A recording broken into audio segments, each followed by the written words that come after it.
जय Hind. Mission JRF के परिवार में आप सभी का स्वागत है। कैसे हैं आप लोग? उम्मीद करते हैं कि सब लोग सकुशल मंगल होंगे और अपने माता पिता का सेवा कर रहे होंगे। आज हमारी निबंध की पहली कक्षा है और पहली कक्षा में हम भारतवर्षोन्नति कैसे हो सकती है इस निबंध को पढ़ने जा रहे हैं। इस निबंध के लेखक भारतेंदु हरिश्चंद्र हैं। भारतेंदु हरिश्चंद्र के विषय में मैं आप सभी को पहले ही उनके दो नाटक जो लगे हुए थे उसमें हम आपको बताए थे। कौन से दो नाटक? भारत दुर्दशा और अंधेर नगरी। यह दो नाटक को पढ़ाने के दौरान भारतेंदु हरिश्चंद्र से संबंधित सारे महत्वपूर्ण बातों को सूक्ष्मतम दृष्टिकोण से तैयार करके आप लोग के समक्ष रख के पढ़ाए थे और समझाए थे। आज हम लोग भारतवर्षोन्नति कैसे हो सकती है इस निबंध के विषय में हम लोग आज बात करेंगे। भारतेंदु हरिश्चंद्र द्वारा रचित यह जो है भारतवर्षोन्नति कैसे हो सकती है, यह एक सांस्कृतिक व्यंग्यात्मक निबंध है जिसका प्रकाशन सन 1884 ईस्वी में हरिश्चंद्र चंद्रिका में हुआ था। किसमें हुआ था? हरिश्चंद्र चंद्रिका में। हरिश्चंद्र चंद्रिका में यह निकला हुआ था नाटक। और कब इसका प्रकाशन हुआ था? 1884। इसको आप लोग याद रखिएगा। 1884 चंद्रिका पत्रिका में निकला था। कहा जाता है कि यह जो है दादरी मेले में एक जगह, बलिया जगह का नाम यूपी में पड़ता है। बलिया के दादरी मेले में एक मेला लगा था। उस जगह इनको भारतेंदु हरिश्चंद्र को भी बुलाया गया था। अब बुला करके कुछ बोलने के लिए कहा गया था। तो इन्होंने भारतवर्षोन्नति कैसे हो सकती है, भारतवर्ष की उन्नति कैसे हो सकती है, इस चीज़ को इन्होंने बताया है। और भारत की वर्षों की उन्नति कैसे नहीं हो रही है, इस चीज़ को भारत में जो आलस्य पर करारा व्यंग किया गया है। और फिर अंग्रेज़ों के प्रति उनका कहीं ना कहीं राज सत्ता और राष्ट्रभक्ति दोनों देखने को मिलता है। कहा जाता है कि इस निबंध को, इस भारतवर्षोन्नति कैसे हो सकती है, इस विषय में बोलने के लिए उनके ही मित्र से उन्हें प्रेरणा मिली थी। और विशेष रूप से इसमें तो यही, इसमें आप देखिएगा वही कि भारतवर्षोन्नति कैसे हो सकती है और भारत की क्या दशा थी, वही वर्णन किया गया है। चलिए अब हम लोग बढ़ते हैं निबंध की ओर। आज बड़े आनंद का दिन है। पहला पंक्ति हर निबंध का याद रखिएगा क्योंकि यहाँ से प्रश्न पूछे जा सकते हैं। आज बड़े आनंद का दिन है। छोटे से नगर बलिया। कौन से नगर? बलिया। यूपी में बलिया पड़ता है। बलिया में हम इतने मनुष्यों को एक बड़े उत्साह से एक स्थान पर देखते हैं। इस अभागे आलसी देश, देश को क्या कह के संबोधित किया गया? अभागे आलसी देश में जो कुछ हो जाए वही बहुत है। बनारस ऐसे ऐसे बड़े नगरों में जब कुछ नहीं होता तो हम यह न कहेंगे कि बलिया में जो कुछ हमने देखा वो बहुत प्रशंसा योग्य है। मतलब क्या कह रहे हैं? उस समय बनारस का नाम, यूपी में बनारस का नाम एक बहुत समृद्ध जगह नाम लिया जाता था। क्यों? इसलिए क्योंकि आप पता होगा कि बलिया, बनारस में काशी पड़ता है और काशी गंगा नदी के किनारे बसा है। और पहले जो यातायात का साधन होता था वह नदी के माध्यम से ही ज़्यादातर होता था, जिसके कारण नदी के किनारे बसने वाले सभी जिला, राज्य या साम्राज्य जो भी कह सकता है वो बहुत ज़्यादा विकसित देखने को मिलता था। जैसे आप पटना भी देखने को कह सकते हैं बिहार में। तो वही बात कह रहे हैं कि बनारस जैसे जगह का जब कुछ नहीं हो सका तो बलिया से एक छोटे जगह का क्या ही प्रशंसा योग्य चीज़ें होंगी। इस उत्साह का मूल कारण जो है, क्या कह रहे हैं कि इस उत्साह का मूल कारण जो है हमने खोजा तो प्रकट हो गया। खोजा तो प्रकट हो गया। इस देश के भाग्य से आजकल यहाँ सारा समाज एक ही एकत्र है। करते हैं बाद में। रॉबर्ट साहब बहादुर ऐसे कलेक्टर जहां, देखिएगा एक बात बहुत महत्वपूर्ण यहाँ कहा गया कि रॉबर्ट साहब बहादुर ऐसे कलेक्टर जहां हो वहां क्यों ना ऐसे समाज हो। देखिएगा एक विशेष वर्णन किनका आया है? तो रॉबर्ट साहब बहादुर कलेक्टर का। करते हैं बाद में, क्लास रिकॉर्ड कर रहे हैं। तो एक किनका नाम आया है, रॉबर्ट साहब बहादुर कलेक्टर का। तो इनका भी नाम याद रखिएगा, किस कलेक्टर का है वर्णन आया है, तो रॉबर्ट साहब बहादुर का। जिस देश और काल में जिस देश और काल में ईश्वर ने अकबर को उत्पन्न किया, एक नाम किनका आया, अकबर का, अकबर को उत्पन्न किया था, उसी में अबुल फजल, बिरबल, टोडरमल को भी उत्पन्न किया था। किनका किनका नाम आ रहा है देखिएगा, अबुल फजल, बिरबल और टोडरमल को भी उत्पन्न किया है। यहाँ रॉबर्ट साहब अकबर हैं, देखिएगा यह इंपॉर्टेंट बात यहाँ आ गई, क्या यहाँ रॉबर्ट साहब क्या है, अकबर हैं, जो मुंशी चतुर्भुज सहाय, मुंशी बिहारी लाल साहब आदि अबुल फजल और टोडरमल हैं। देखिएगा इस लाइन को बहुत महत्वपूर्ण आप है, इनको आप सूक्ष्म दृष्टिकोण से देखिएगा और याद रखने का प्रयास करिएगा। यहाँ रॉबर्ट साहब अकबर हैं, जो मुंशी चतुर्भुज सहाय, मुंशी बिहारी लाल साहब आदि अबुल फजल और टोडरमल हैं। चतुर्भुज सहाय और मुंशी बिहारी लाल क्या है, अबुल फजल और टोडरमल हैं। हमारे हिंदुस्तान के लोग रेलगाड़ी हैं। तो प्रश्न यहाँ से भी कैसे पूछे गए थे कि हिंदुस्तान के लोगों को भारतेंदु हरिश्चंद्र ने क्या कह के संबोधित किया है, तो रेलगाड़ी कह के संबोधित किया। यद्यपि फर्स्ट क्लास, सेकंड क्लास आदि गाड़ी बहुत अच्छी अच्छी और बड़े बड़े महसूल की इस ट्रेन में लगी है, पर बिना इंजन सब नहीं चल सकती। वैसे हिंदुस्तान के लोगों को कोई चलाने वाला हो तो ये क्यों नहीं चल सकते। तो क्या कह रहे हैं कि हिंदुस्तानी लोगों के पास सामर्थ्य बहुत है, लेकिन वो सामर्थ्य का कभी प्रदर्शन नहीं करते हैं। जब तक, जैसे कि आप राम की शक्ति पूजा पढ़ेंगे, जब वो जामवंत हनुमान को कहे थे, तब उनकी शक्ति को जब कहने के बाद उनकी शक्ति को उनका आभास हुआ कि हम कितने शक्तिशाली। वैसे भारतीय लोगों को जब तक कोई तीसरा आके जागरूक नहीं करता, उनके शक्तियों को बताने का काम नहीं करता, जैसे इंजन का काम, जैसे ट्रेन को खींचने का काम इंजन करता है, तो वो ट्रेन फिर चलने लगता। वही सामर्थ्यता का जब तक कोई प्रदर्शन नहीं करता है, जब तक उन्हें आभास नहीं दिलाता, तब तो भारतीय लोग शिथिल और सुस्त हैं। इनमें से इतना कह दीजिए, न चुप साधी रहा बलवाना का। देखिए यही हनुमान जी को जामवंत ने कहा था, का चुप साधी रहा बलवाना। यह भी कथन आपसे पूछा जा सकता है। फिर देखिए हनुमान जी को अपना बल कैसे याद आता है, सो बल कौन याद दिलावे, हिंदुस्तानी राजे महाराजे नवाब रईस या हकीम। राजे महाराजे को अपनी पूजा भोजन झूठी गप से छुट्टी नहीं, हाकिमों को कुछ तो सरकारी काम घेरे रहता है। कुछ बाल घुड़दौड़ थिएटर में समय लगा, कुछ समय बचा भी तो उनका क्या ग्रह है कि हम गरीब गंदे काले आदमियों से मिलकर अपना अनमोल समय खोवे। बस यही मसल रही। एक बहुत ये महत्वपूर्ण पंक्ति है, कई बार आपसे पूछा भी जा सकता है कि तुम्हें गैरों से कब फुर्सत, हम अपने गम से कब खाली। तुम्हें गैरों से कब फुर्सत, हम अपने गम से कब खाली। चलो बस हो चुका मिलना, ना तुम खाली ना हम खाली। यह पंक्ति आपसे पूछा जा सकता है, मोस्ट इम्पॉर्टेंट, इसको याद रखिएगा। तीन मेढक, देखिएगा ऐसा क्यों कहा जा रहा है, देखिएगा वह कहीं ना कहीं राजभक्ति यहाँ भारतेंदु हरिश्चंद्र का देखने को मिलता है। क्योंकि जब 1884 यानी कि कहीं ना कहीं 1857 युद्ध की बात हो जा रही है, क्योंकि जब महारानी विक्टोरिया यहाँ के शासन बागडोर अपने हाथ में लेती है, तो यहाँ के जनता से बहुत सारे वादे वो करते हैं। क्या वादे करते हैं कि हम यहाँ के लोगों को बहुत सारा अधिकार देंगे, आप लोगों को सुख सुविधा के लिए ये चीज़ कर देंगे, वो चीज़ कर देंगे।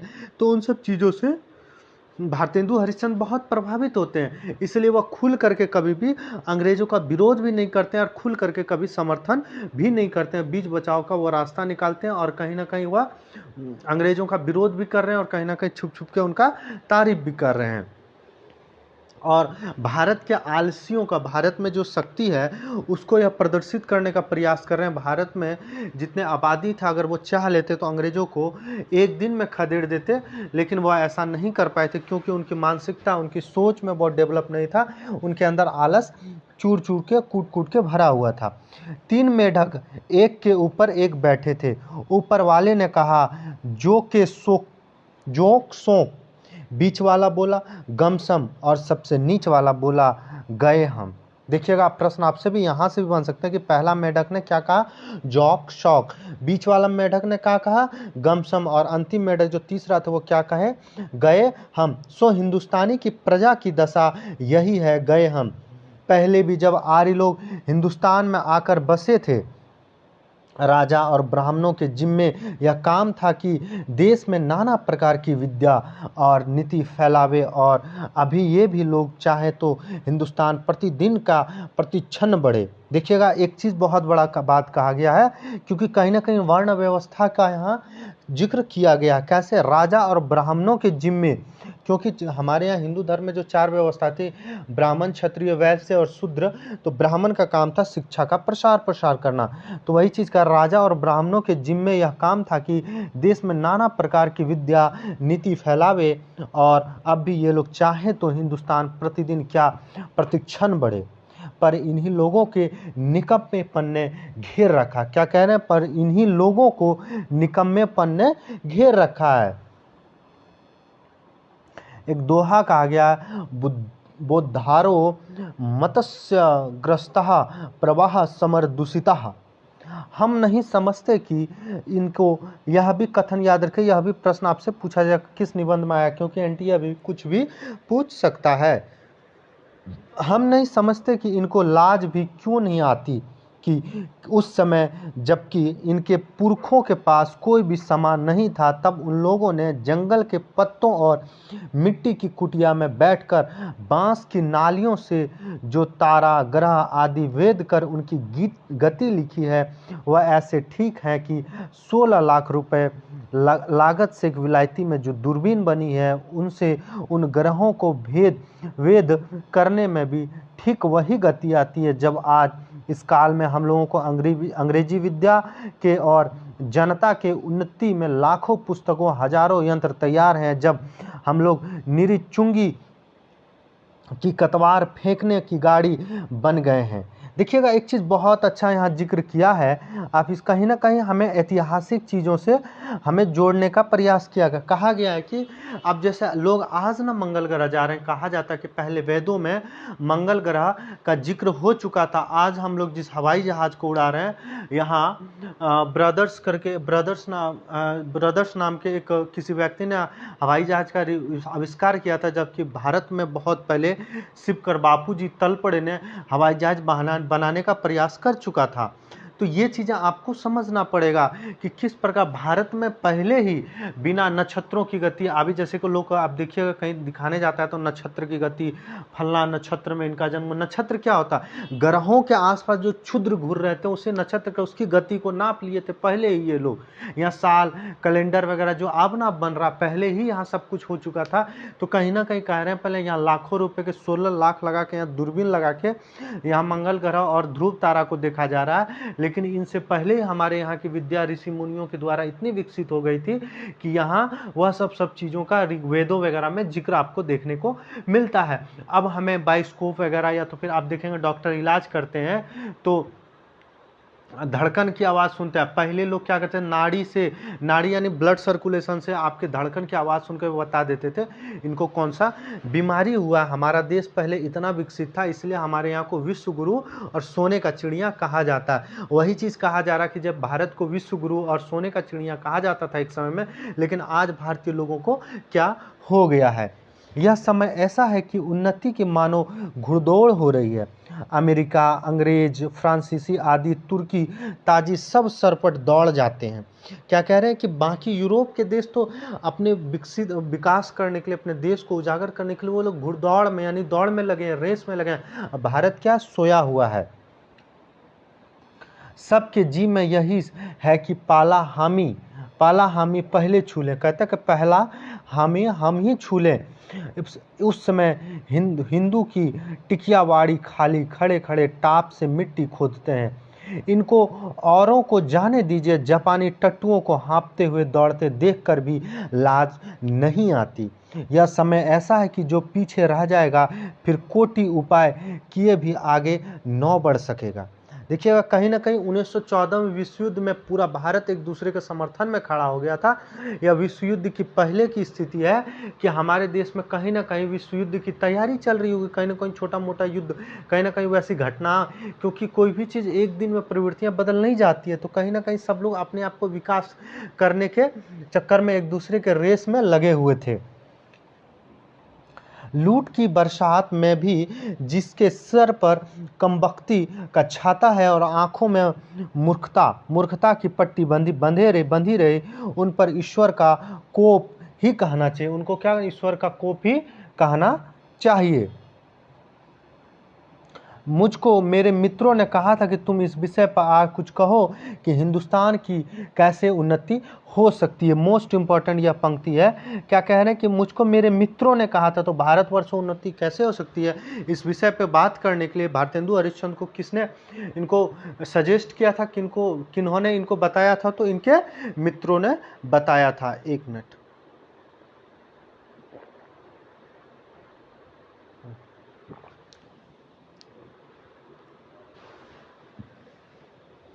भला इस विषय पर मैं और क्या कहूँ। भागवत के एक श्लोक है, नृदेह माध्यम सुलभम सुद्रुलभम स्वयं सुकल्पम गुरु कर्णाधरम माया नुक्लेप तपह। जो भी इनको आप एक बार ध्यान से देख लीजिएगा। भगवान कहते हैं कि पहले तो मनुष्य जन्म से ही दुर्बल है, सो मिला और उस पर गुरु की कृपा और उस पर मेरी अनुकूलता। यह पंक्ति आपसे पूछा जा सकता है, इतना सामान पाकर भी मनुष्य संसार सागर के पार न जाए, उसको आत्महत्यारा कहना चाहिए। तो भारतीय लोग जो आलस से ग्रस्त हो गए हैं, जिनको आलस जकड़ लिया, उनको क्या कह रहे हैं कि उनको आत्महत्यारा कहना चाहिए। वही दशा इस देश हिंदुस्तान की है। अंग्रेजों के राज्य में सब प्रकार का सामान पाकर, अवसर पाकर भी हम लोग जो इसमें उन्नति न करें, तो हमारे लिए केवल अभाग्य और परमेश्वर का कोप ही है। यह पंक्ति पूछा गया है, अंग्रेजों के राज्य में सब प्रकार का सामान पाकर, अवसर पाकर भी हम लोग जो उस समय उन्नति न करें, तो हमारा केवल अभाग्य और परमेश्वर का कोप ही है। पास और अनुमोदन से एकांत रात में सूने रंग महल में जाकर भी बहुत दिनों से प्राण से प्यारे परदेसी पति से मिलकर छाती ठंडी करने की इच्छा भी उसका लाज से मुंह भी न देखें और बोले भी न, तो उसका अभाग्य ही है। वह तो कल परदेश चला जाएगा। वैसे ही अंग्रेजों का राज्य में भी जो हम मेढक काट के उल्लू मतलब कि चुपचाप देखता है क्या हो रहा, तमाशा देखने वालों को काट का उल्लू कहा जाता है। मेढक काट का उल्लू पिंजड़े का गंगाराम ही रहे, तो फिर हमारी कमबख्ती ही है। बहुत लोग यह कहेंगे कि हमको पेट के धंधे के मारे छुट्टी ही नहीं मिल रहती। बाबा, हम क्या उन्नति करें, हमारा पेट भरा है तो तुमको दूनी की सूझ समझती, दूनी की सूझती है। उसने एक हाथ से अपना पेट भरा, दूसरे हाथ से उन्नति की कांटों को साफ किया। क्या कह रहे हैं, भारतीय लोगों को एक चीज़ आप देखिएगा, यहाँ को लोगों को अपने पेट भरने से फुर्सत नहीं है, तो वो देश की उन्नति के विषय में क्या सोचेंगे। लेकिन वही कह रहे हैं कि बाहर जापान, अमेरिका, इंग्लैंड, ये सब क्या एक हाथ से वो पेट भरते हैं, तो दूसरी हाथ से वो क्या करते हैं, देश की उन्नति में बाधा आने वाले कांटों को हटाने का, साफ करने का काम करते हैं। क्या इंग्लैंड में किसान, खेत, गाड़ीवान, मजदूर, कोचवान आदि नहीं है?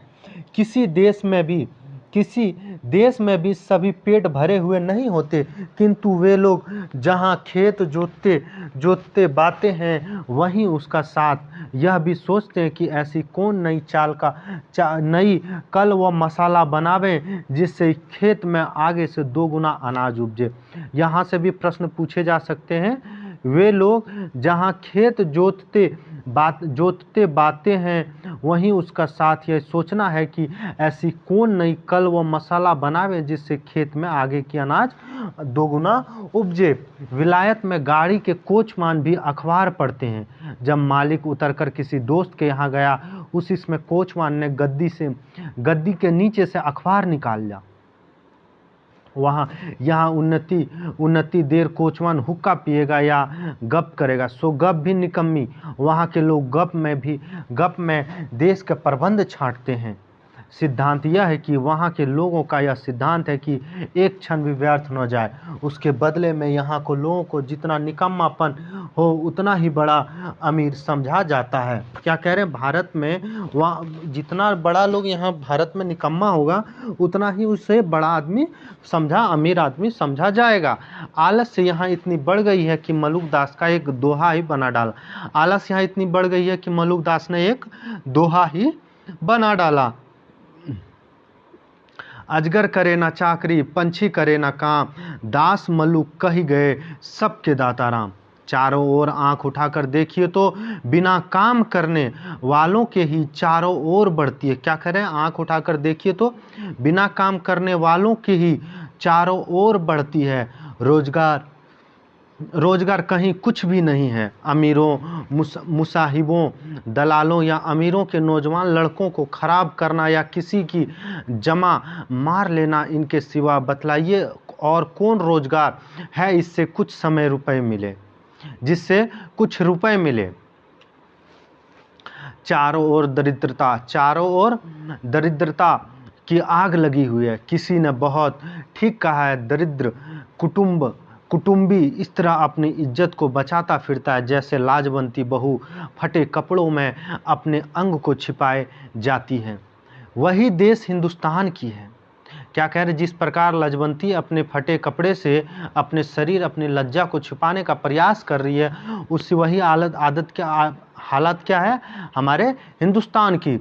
मुर्दमशुमारी का रिपोर्ट देखने से स्पष्ट होता है कि मनुष्य दिन दिन यहाँ बढ़ते जाते हैं और रुपया दिन दिन कमती होता जाता है।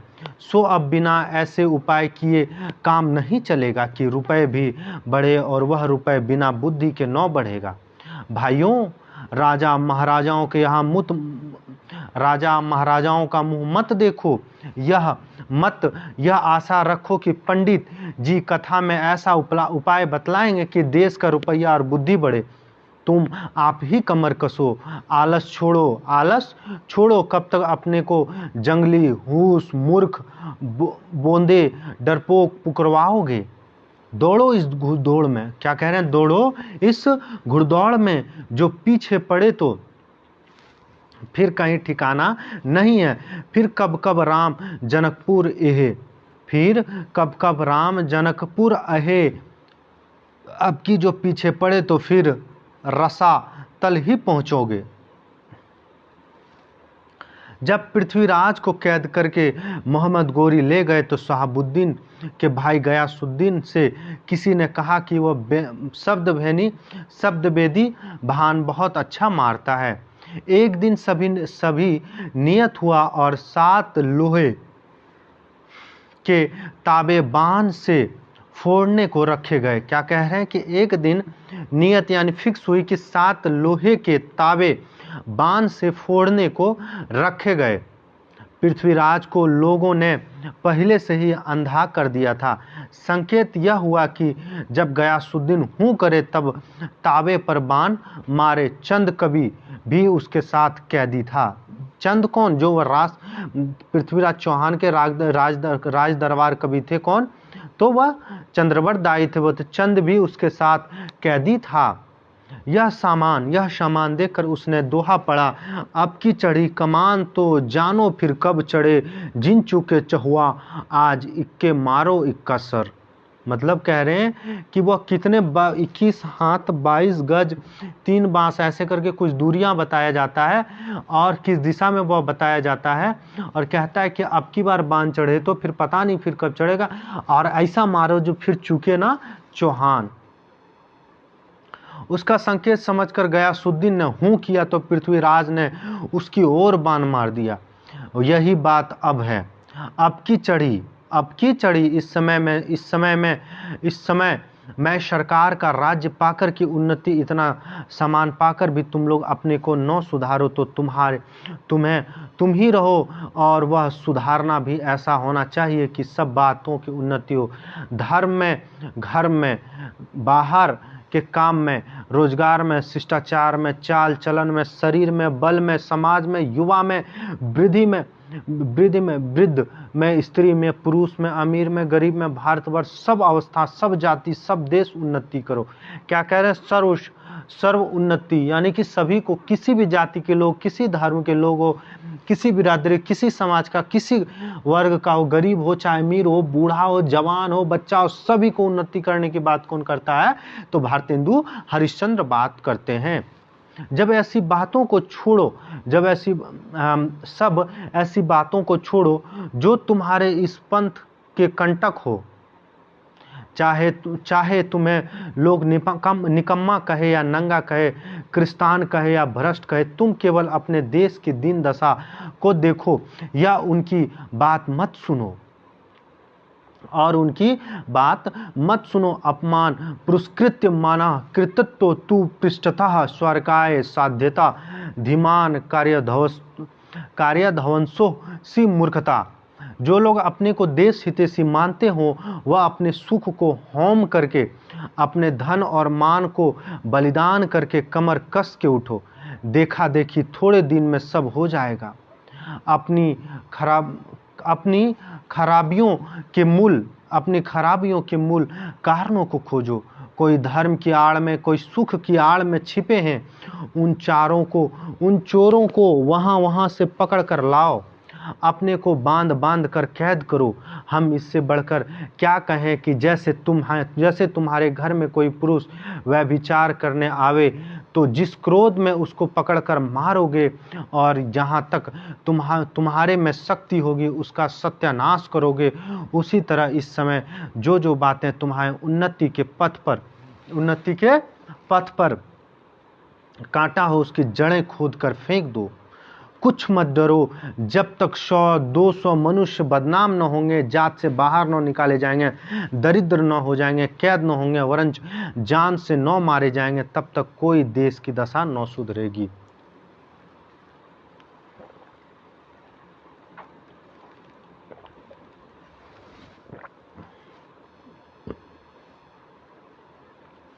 यह प्रश्न होगा कि भाई हम जो जानते हैं, आप क्या कह रहे हैं कि यह प्रश्न होगा कि भाई हम जो जानते ही नहीं कि उन्नति और सुधारना किस चिड़िया का नाम है, किसको अच्छा समझें, क्या लें क्या छोड़ें। कुछ तो बातें इस शीघ्रता से ध्यान में आती है, उनको मैं कहता हूँ। सुनो, सब उन्नतियों का मूल धर्म है। यह कई बार पूछा जा चुका है कि सब उन्नतियों का, मैं कहता हूँ सुनो, सब सुन्नतियों का मूल धर्म है। यह मोस्ट इम्पॉर्टेंट, यह कई बार PYQ में पूछा भी गया है। इसको आप लोग याद कर लीजिएगा, तैयार करके रखिएगा।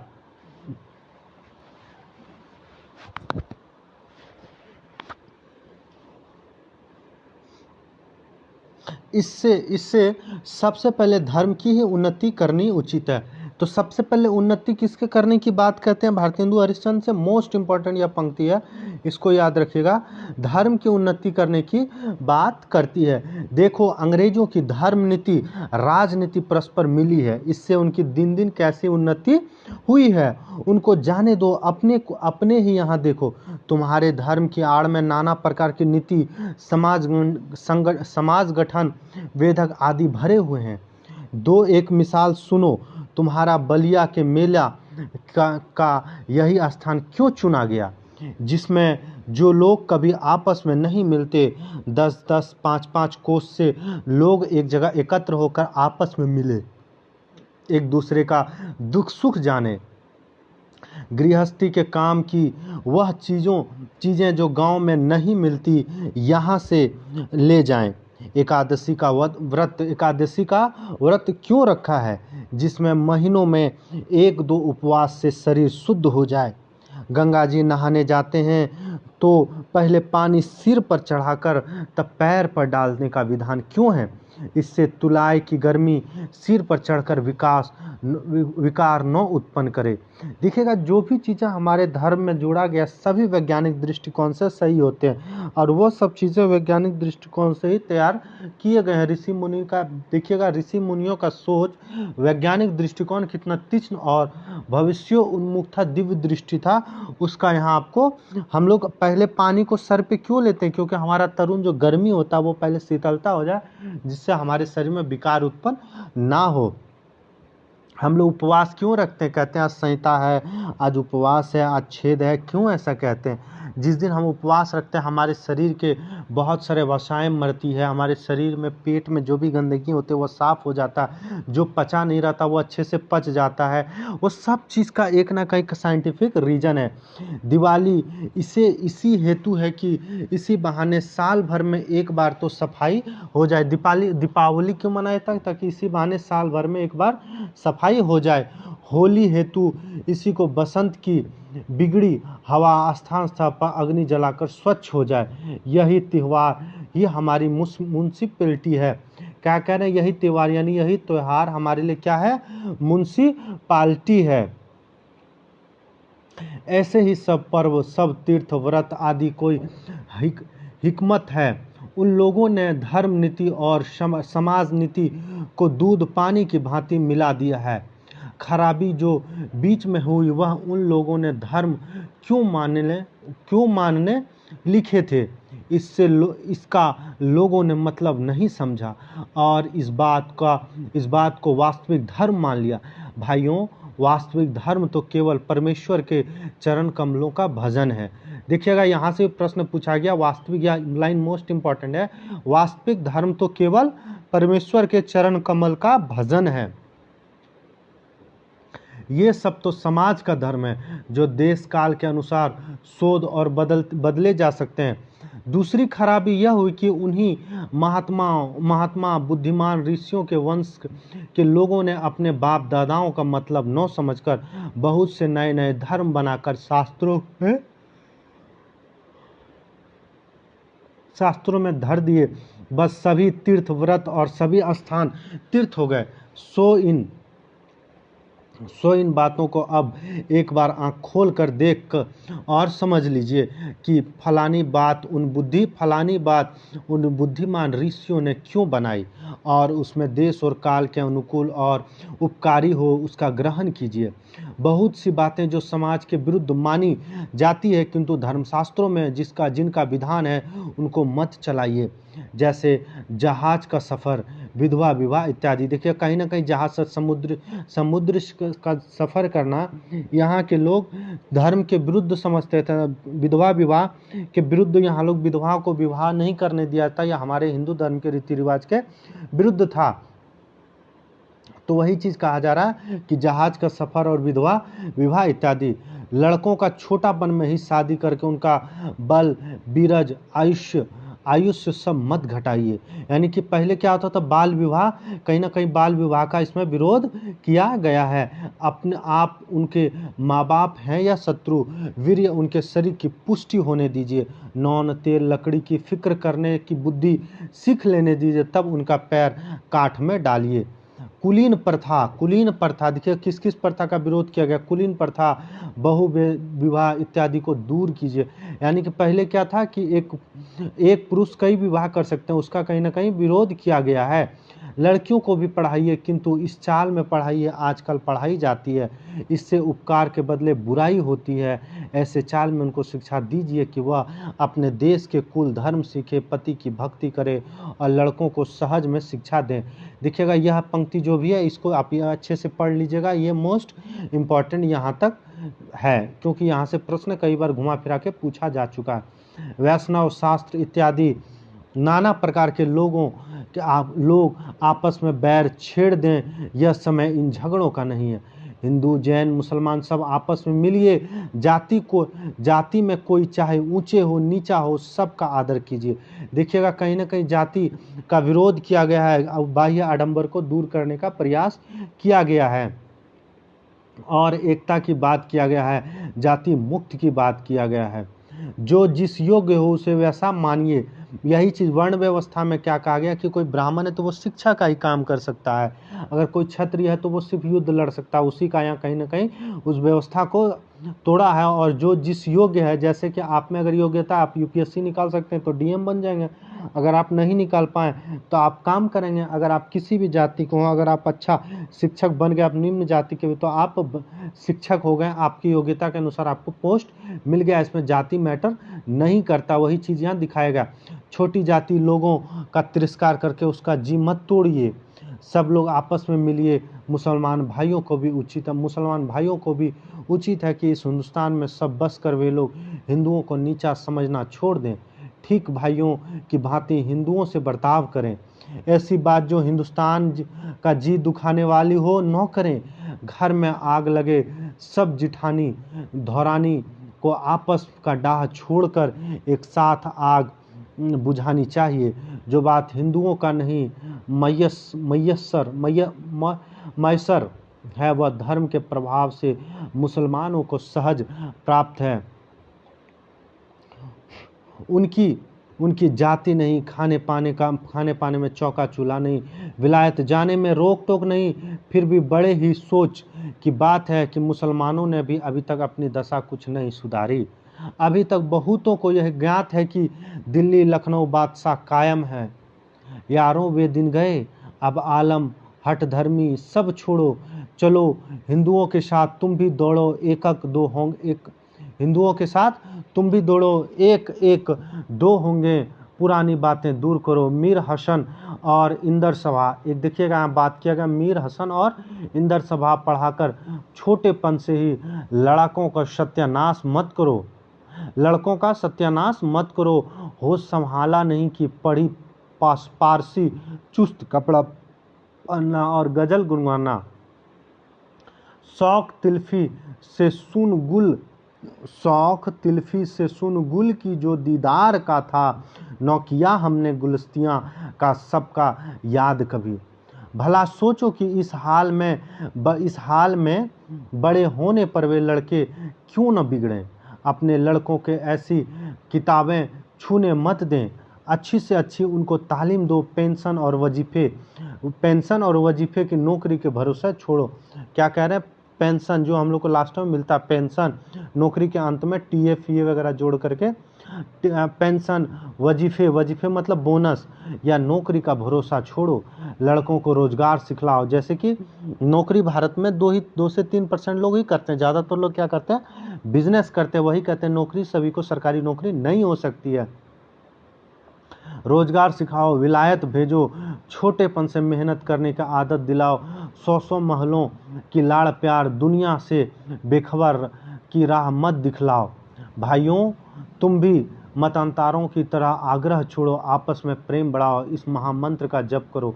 जो हिंदुस्तान में रहे, चाहे वह किसी जाति किसी रंग का क्यों ना हो, सब हिंदू हैं। हिंदू की सहायता करो। बंगाली, मराठी, पंजाबी, मद्रासी, वैदिक, जैन, ब्राह्मण, मुसलमानों सबका हाथ एक साथ पकड़ो। कारीगरी जिससे तुम्हारे यहाँ बढ़े, तुम्हारे रुपए तुम्हारे भी ही देश में रहें, वह करो। देखा जैसा हजार धारा होकर गंगा समुद्र में मिली, वैसे ही तुम्हारी लक्ष्मी 1000 तरह से इंग्लैंड, फ्रांसिस, जर्मनी, अमेरिका को जाती है। दिया सलाई ऐसी तुच्छ वस्तु भी कहीं से आती है। जरा अपने ही को देखो। तुम जिस मार्किन की धोती पहने वो अमेरिका की बनी है।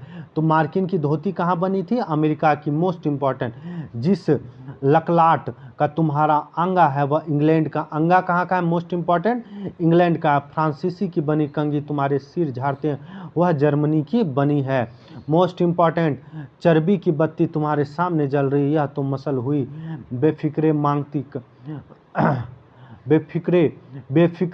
मांगती का कपड़ा पहनकर किसी महफिल में गए, कपड़े को पहनकर एक ने कहा, अजी अंगा तो फैलने का है। दूसरा बोला, अजी टोपी तो फलाने का है। तो उसने हंसकर जवाब दिया कि घर की तो मूछ ही है, मूछें ही मूछें हैं। हाय अफसोस, तुम ऐसे हो गए, अपने निज काम के वस्तु भी नहीं बना सकते।